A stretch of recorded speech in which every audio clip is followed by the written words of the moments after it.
Two teams will rumble, but which one will stumble? We'll find out on the destination vacation season of Arena!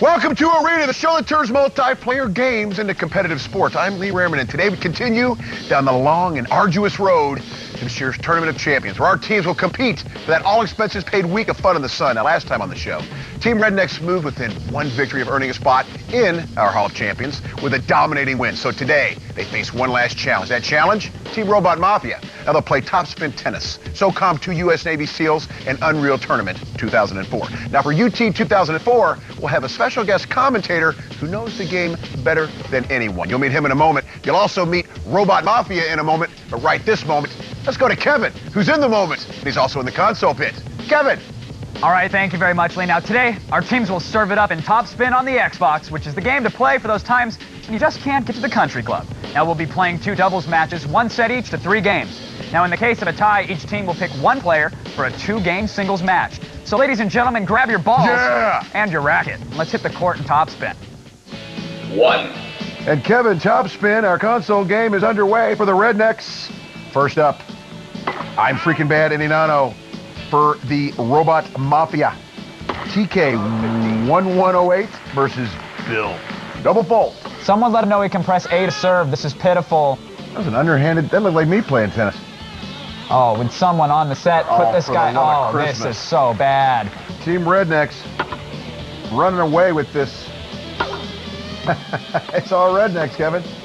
And finally, on the board, the Robot Mafia. It's a pity point, Lee. And the Rednecks return. We finally have a volley on our hands. I think that's how tennis is supposed to be played, Lee. And Robot Mafia finally manages to serve one in. Frustration building on the faces of our animated characters. The Rednecks in the zone meter is pegging. We'll see if any of them actually manage to use a skill shot, but at this point, Lee, it's probably not worth the risk. And the match is over. And that'll do it for the Rednecks. I'm freaking bad, Inanano.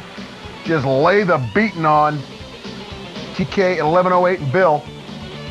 2. And once again, the Rednecks with Master Shake and Gazebo, 2 familiar names, Kevin, versus Robot Mafia and Uziel and Nobody. And so far, once again, the Rednecks saying, hey, man, we're on the way to the Hall of Champions. Get out the way. Rednecks up at the top of your screen. Finally got a nice volley there, but a member of the Robot Mafia has taken one on the chin. And the Robot Mafia strikes back. We've got a 15-30 match on our hands, Lee, because saying 1-2 would be too easy. And the Robot Mafia, they're leaving the whole left side of that court open, Lee. Obviously, a little bit more prowess on the part of Uziel and Nobody. Well, apparently, because we are tied up at 30, Lee. Excellent move, and the Robot Mafia assumes the lead, 40-30. 1 game. And we've got a win for the Robot Mafia, Kevin. Oh, and a little bit of they're calling their shots, Lee. They're letting them know exactly where they're going to be hitting it. And unfortunately, the Robot Mafia just does not have the skills necessary to take any points. 2 sets. Oh, man, and a blistering serve. That was the Who's Your Daddy overhead slam. 30 love. And other than that quick burst at the beginning of the first game here in this round, it's been all Rednecks. And the Rednecks run away with this one, Lee. Well, Team Rednecks have already shown us that they know how to handle a weapon with their past performances in SOCOM II and UT 2004. But now we've seen that they can also handle a racket as they simply dominated Top Spin. Now let's go down and check in with Flo, who's standing by with our good friends Gazebo and Master Shake. All I know, there was a lot of smack talking going on. What was that all about? Well, you know, in an intense game like tennis, you got to yell, you got to tell them, you got to put them in their place, and we absolutely embarrassed them, and we just had to let them know it. So what are your predictions for SOCOM II? I have a feeling that there's going to be a lot more dancing because those guys don't seem like they'll put up any competition. I'm just going to have fun with this, you know, mess around. Well, we talked to these guys earlier and their competitors, Robot Mafia. Let's check them out. My first day I was a little nervous, and I'm nervous now. We just want to win and go into the Hall of Champions. Definitely ready to retire into the Hall of Champions, come back to destination vacation, and I think we're going to do it. Why stop now, you know? I think we're more nervous for this show than we were the first show because now it's like we can't blow it. We made it this far. The guys that were playing next, they didn't look like anything special. They just looked like the past 4 teams. Yeah, they said that they were going to send us home, but that's what the previous 4 teams said, and they're at home now, so we'll see what happens. I think now we could probably, step it up and try to, get a clan going, maybe go into some leagues, go into some tournaments and see what we could do. Because if we're in the Hall of Champions, why stop there? Keep going. Red, next round up. That's right. I made that up on my own.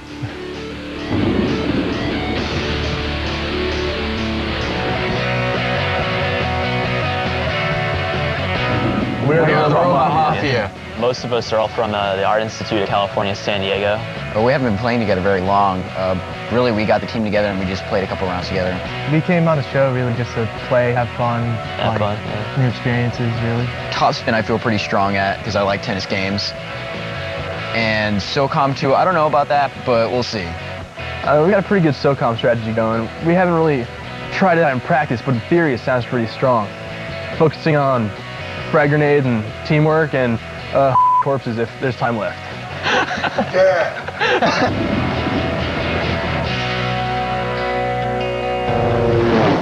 Well, apparently Team Robot Mafia, they got their rackets with holes in them. Either that, or Team Rednecks is just on a course with destiny, as they're now just 2 games away from the Hall of Champions. But the Robot Mafia, they never claimed to be athletes, so we'll see how they do on the battlefield when they lock and load with SOCOM II U.S. Navy SEALs. And later, we will be joined by a man who, let's just say he knows a thing or two about Unreal Tournament 2004. That's all coming up as we move closer to destination vacation. You know where? It's right here, and it's on Arena.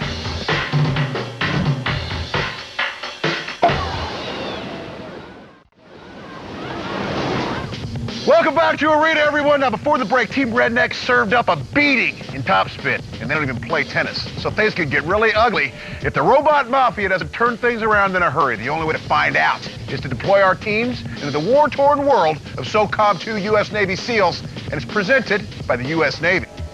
So let's go to Kevin in the PS2 Control Center and get it going. Kevin. All right, thanks, Lee. Now, SOCOM II is a squad-based shooter that puts our teams right into the middle of a deadly military conflict. Now, a coin flip before the show determined that Team Robot Mafia will be the SEALs, and the Rednecks will be playing as the opposing force. Now, the mode is suppression, which in non-military terms means team deathmatch. Now, our squads will play 3 5-minute rounds, and the team with the most kills wins each round. Today's map is Vigilance, a multi-level villa that features plenty of nooks, crannies, and rooftops, ideal positions for ambush attacks. Now, players will also find strategically placed gun turrets that can spell the difference between victory and defeat. So let's get to the action and see what happens in SOCOM II, U.S. Navy SEALs.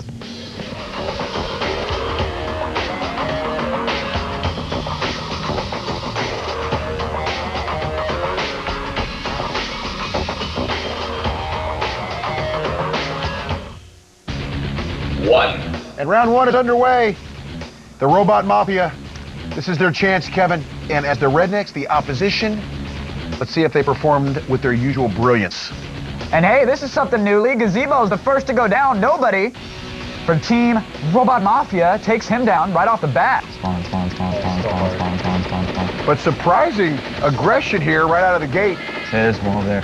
And Gazebo opens up fire, calls for assistance. And TK1108 in a firefight, strafing madly. And TK1108 takes down on frickin' bad. Oh, that was... Taking fire, need assistance. And Gazebo frags nobody. Oh, take that. And Inano is fragged by TK1108. TK's getting jiggy with the corpse. I thought only my uncle got in trouble for that. And nobody goes down for a 4th time. Whoa. Gazebo gets fragged again, Kevin. Uziel up top thinks twice about that turret as he sneaks back down around and spots a teammate. Come on.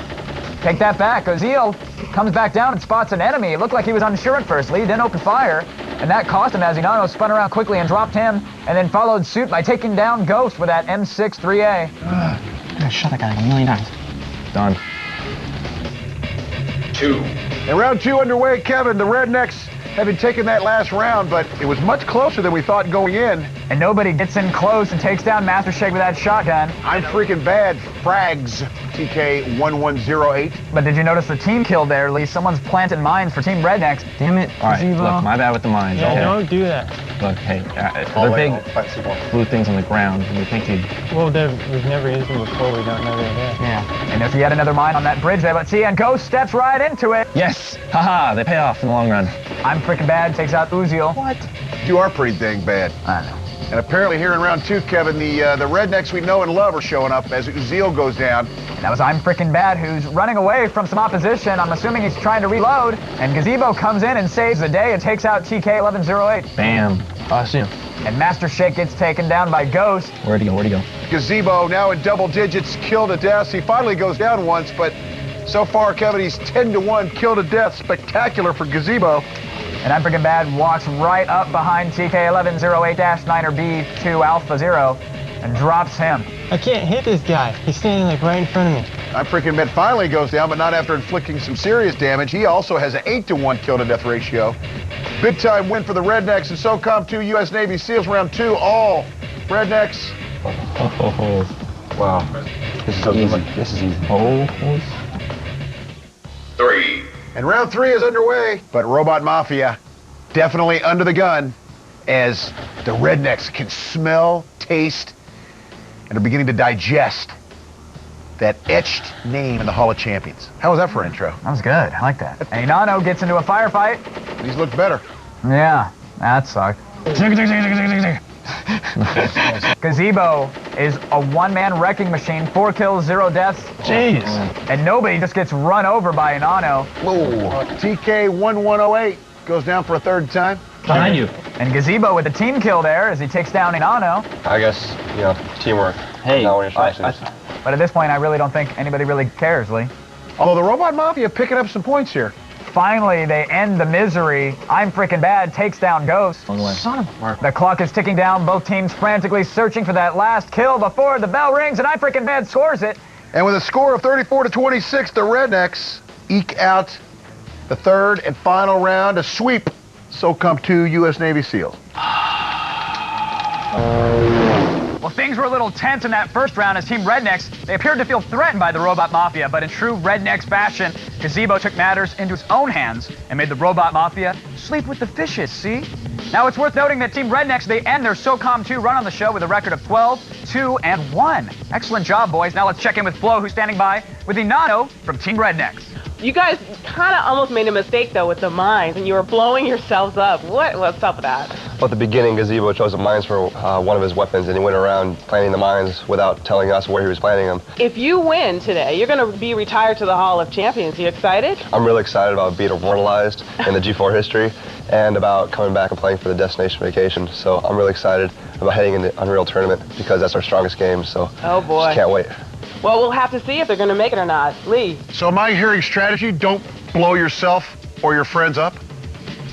And with another sweep in SOCOM II, Team Rednecks has the Hall of Champions well within their sights. So as our teams prepare for UT 2004 and we primp for our special guest, you can head to our website and you can catch a glimpse of that Hall of Champions and sign up to get your team on the show. Our final game is coming up right here on Arena.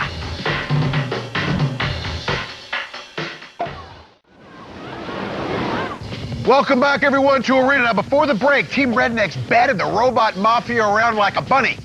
And I think they left a horse head in their bed, putting them away in SOCOM II. Our champs are now only one round away from throwing their hats into the Destination Vacation ring. So let's go to Kevin in the PC ring to get things started with Unreal Tournament 2004. Kevin. All right, thanks, Lee. Now, our third and final game today is Unreal Tournament 2004, the latest in the popular first-person shooter franchise. But this is not just a rehash of last year's version. Oh, no. As players will find unique... Kevin. Unique weapons. Oh, there's so much in the game. There's a lot in You it. better let me take over. Go over there? Yeah. Okay. Thanks. Bye.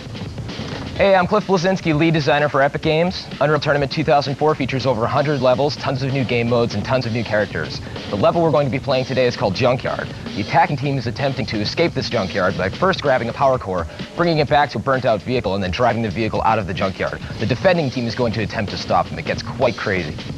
You're back? You done? I could go on all day. Well, why don't you help us with the play-by-play, and we'll get to the action right now in Unreal Tournament 2004. 1.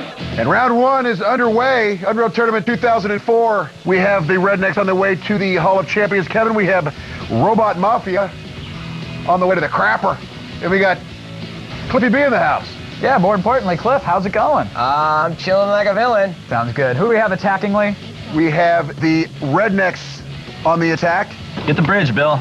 Yeah, I'll lower that. And that bridge. And right now their objective is to lower the bridge. Yeah, they just got the energy core and activated the vehicle. Now they're going to haul ass out of there and attempt to lower the bridge to try and escape the nefarious junkyard. Go make some noise. And the Rednecks, they're excellent at your game, Cliffy. We see them already hopping in the Hellbender gazebo, steering that bad boy across the map. Well, it looks like they clearly know what they're doing, because I'm freaking bad was going to the bridge before the Hellbender was catching up, and so that when he gets there, the bridge is down and they're good to go. Here comes the vehicle. This map is very jump pad heavy, and the problem here is that when you're designing a level like this, you need to make sure that players can get from point A to point B quickly when you have a vehicle, otherwise it's a whole lot of walking. Oh, And a little also, you just Carmageddon there as someone takes a Hellbender to the chin. Who's that guy? What's he thinking? Once again, the Rednecks, the red team on the attack here in the first round. The Robot Mafia, the blue team playing defense.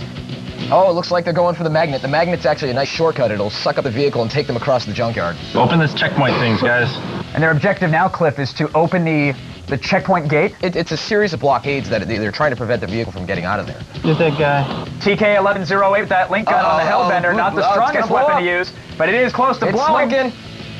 And if the gunner can get a bead on TK1108, no, he does not. That's not nice. It's important to note that if the vehicle blows up, the husk can actually kill people. And it did just there, TK1108-B9er. The good old Jerry Bruckheimer style explosions that we like to call them. Now, Cliff, setting a fast pace in this first round is extremely important, correct, when it comes to assault mode? Oh, absolutely. The goal is to complete the entire level faster than the other team. And then what happens is once one team completes the whole level, you swap sides, right? And I gotta say, Team Redneck seems to have a pretty good idea what they're doing. Master Shake mowed down TK1108 with that flat cannon, but he gets a metal facial and gets taken down as Inano, bringing the Hellbender up for round 3. Inano's pulling in towards the end here. We're getting down to the... Oh, he just ran over somebody. That was not pretty. And they win! Good job, team. Shooting blanks again. That's right, let's D. All right, let's get that engine. 2. And now round 2, Robot Mafia takes on the role of the attacker trying to achieve the objectives. The Rednecks, the red team will be playing defense. Again, 5 minutes, 3 seconds, the time to beat, the time to meet the objectives. Ooh, time to perform here in Unreal Tournament 2004. Got the energy core, they're bringing it back to the vehicle. Oh, Ghost dropped it. And the energy core is now in limbo as multiple members of Team Rednecks are there to defend. They just cannot bring that energy core back to the vehicle. They're completely getting stonewalled here. Up. The Hellbender is spawning. Repeat, the Hellbender is spawning. Here it comes. There's a guy coming in.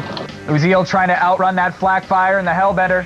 Making steady progress. Bridge has not been lowered for the Hellbender. It's important to note that you need your teammates to get ahead and lower the damn bridge. Ghost is running from the spider mines. And they catch up with him and take him down. Spider mines are evil, man. You throw those things out, send them after your opponent, they'll blow them up instantly. They're bad. What's your favorite addition to this year's UT, Cliff? I like the anti-vehicle rocket launcher, otherwise known as the Avril. The Avril. Yes, and it's hopefully we won't get sued by Avril Lavigne. Why'd you have to make that weapon so complicated? Oh! Avril Lavigne reference, +5. Wah, Josh doesn't wah, care. All right, moving along. Closing in on 2 minutes. Once again, the bridge has still not been lowered. I don't know what these guys are doing. Yeah, help me up there. I'm coming up to it right now. Get that thing open. Get that thing open. Coming behind you, coming behind you. Oh, Hellbender blows up. That thing does no damage at all. The bridge has finally been lowered. And now their objective is to cross that bridge in said exploded Hellbender. They'll have to make it back to the respawn version. You see those barrels? They blow up real good. I like it. This is the first game to have exploding barrels in it, correct? I'm just checking. We're taking exploding barrel technology to a new level. We not only feature the latest crate technology, we have the best exploding barrel technology. Come on, let's get this thing up there. Oh, Hellbender blows up real good again. Absolutely, and that'll do it. The Rednecks take Unreal Tournament 2004. Cliffy B takes us to another level of knowledge in Unreal Tournament 2004. And Cliffy, thanks for joining us here. Oh, it's my pleasure, guys. Damn it. And once again, Team Rednecks, they use teamwork, which is obviously an important element of effective assault gameplay. Cliff, tell us why the Team Rednecks were so good and Robot Mafia provided so much suck. Unreal Tournament 2004 is about teamwork, and I gotta say, I was extremely impressed with them. I mean, they were completing objective after objective. The driving in the Hellbender was phenomenal. Robot Mafia, not so much. Didn't have their stuff together. I'm kind of let down. And you were saying there's a little problem with lowering the bridge in time for the Hellbender. What was that all about? Oh yeah, I mean, you can multitask in the map. If you send someone ahead, they can lower the bridge so that when the Hellbender gets there, it can cross the bridge immediately. The objectives will fall one after another. Well, apparently they weren't paying too much attention to your commentary. And if you've been paying attention at all, well, then you know that Team Rednecks, they swept the match and they've now won for the 5th consecutive time, putting them in our Hall of Champions. But more importantly, they'll each get an autographed copy of Unreal Tournament 2004. And now taking home his 3rd MVP award, which has to be some kind of a record on its own, it's Gazebo of Team Rednecks. Let's go down to Flo, who's standing by with our new champ. MVP, what is going through your head right now? I'm really, really happy. I mean, Inanna was playing great all day. The whole team was playing really well, but, you know, I think we're going to go back and maybe relax from the video games a bit. Probably not, but, you know, they just practice, and they look like some good teams in the Hall of Champions, so we'll get them. I don't know, I feel kind of like a proud parent right now. So no drinking. Team Rednecks has become a force to be reckoned with as they were quick learners and became masters of both SOCOM II and Cliffy B's Unreal Tournament 2004. So enjoy your retirement, guys, and we'll see you at the end of the season. The Rednecks now join Team Kaizen and Team Vulgar in the Hall of Champions, where for now they can only dream about the fun and the sun of Destination Vacation. Next time, we'll have 2 new teams hoping to join the Hall of Champions as the final piece of the puzzle, and it's all going to happen right here with us on Arena